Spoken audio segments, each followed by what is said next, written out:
Hi F05 ഫാജി. പൊതുവെ എല്ലാവരും പറയാറുണ്ട് ദുബായില്, ഞാനൊക്കെ എനിക്ക് തോന്നുന്നു ദുബായിൽ കാലുകുത്തിയ സമയം മുതൽ കേൾക്കുന്ന ഒരു പേരാണ് F05. ദുബായിലെ നമ്പർ 1 പ്ലേയേഴ്സിന്റെ ലിസ്റ്റ് നമ്മൾ എടുത്തു നോക്കുന്ന സമയത്ത് മുൻപന്തിയിൽ നിൽക്കുന്ന പേരുകൾ ഒന്ന് F05 ആയിരിക്കും എന്നുള്ളതാണ്. പക്ഷെങ്കിൽ ഈ ഒരു സമയത്ത് താങ്കള് ഏറ്റവും ഇഷ്ടപ്പെടുന്ന പൊസിഷൻ ആയിട്ടുള്ള ഓപ്പണിംഗ് ഇറങ്ങിയിട്ട് പോലും താങ്കൾക്ക് മികച്ച രീതിയിൽ ഈ ഒരു സമയത്ത് പെർഫോം ചെയ്യാൻ പറ്റുന്നില്ല എന്ന് പാപ്പരാസികളുടെ ഒരു അഭ്യൂഹമുണ്ട്, മീൻസ് അലിഗേഷൻസ്, ആരോപണം. സോ അതിനെക്കുറിച്ച് താങ്കൾ എന്ത് പറയുന്നു എന്നുള്ള? എനിക്ക് പറയാനുള്ളത് എന്താന്ന് വെച്ചാൽ, നമ്മൾ ഈ ബാറ്റ് കൊണ്ടാണ് കാണിക്കുന്നത്. ഒരു 5 കളി ഞാൻ കളിച്ചു ഓപ്പണിങ്, ഒരു 5 അല്ല ഒരു 6 കളി കളിച്ചു കിട്ടും. നമ്മൾ ക്രിക്കറ്റ് ഉണ്ടല്ലോ, നമുക്ക് പോയി നോക്കാലോ.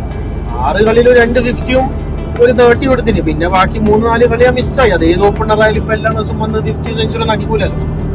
ക്രിക്കറ്റ് നമ്മൾ കളിക്കുന്ന നമ്മുടെ ടീമിന് വേണ്ടി കളിക്കുന്നത്. അപ്പൊ നമ്മൾ എന്താ ചെയ്യാൻ, നമ്മൾ ഫസ്റ്റ് കുറച്ച് റൺസ് എടുക്കണം, അതാണ് നമ്മുടെ ഉദ്ദേശം.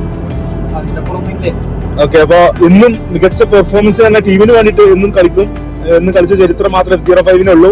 ഇനി ഫ്യൂച്ചറിലും ടീമിന് വേണ്ടിട്ട് മാത്രം പെർഫോമൻസ് ചെയ്യാൻ F05 ഇവിടെ തന്നെ കാണുന്നതാണ് പറഞ്ഞു വരുന്നത് അല്ലെ?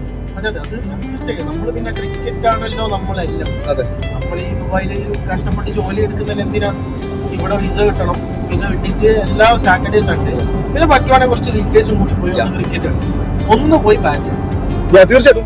അപ്പൊ F05 പറയുന്ന ക്രിക്കറ്റിനെ ജീവന തുല്യം സ്നേഹിക്കുന്ന F05 ജീവിതത്തിൽ ഇന്നേ വരെയുള്ള വഴി യാത്രകളിലെല്ലാം ക്രിക്കറ്റ് സ്വപ്ന തുല്യമായി കൊണ്ടുപോയി അല്ലെങ്കിൽ കൊണ്ടു നടന്ന ചരിത്രം മാത്രമേ F05-നുള്ളൂ. ബാക്കിയുള്ള കാലത്തോളം മരിച്ചു മണ്ണടിച്ച് ഭൂമി വിട്ടു പോകുന്ന സമയം വരെ F05 ക്രിക്കറ്റ് ബാറ്റും ബോളും നെഞ്ചോട് ചേർത്ത് പിടിക്കുമെന്ന് പറയുന്നു. കാത്തിരിക്കാം, ആവേശകരമായ F05-ന്റെ ഫ്യൂച്ചർ ക്രിക്കറ്റിനായിട്ട് കാത്തിരിക്കാം. Thank you.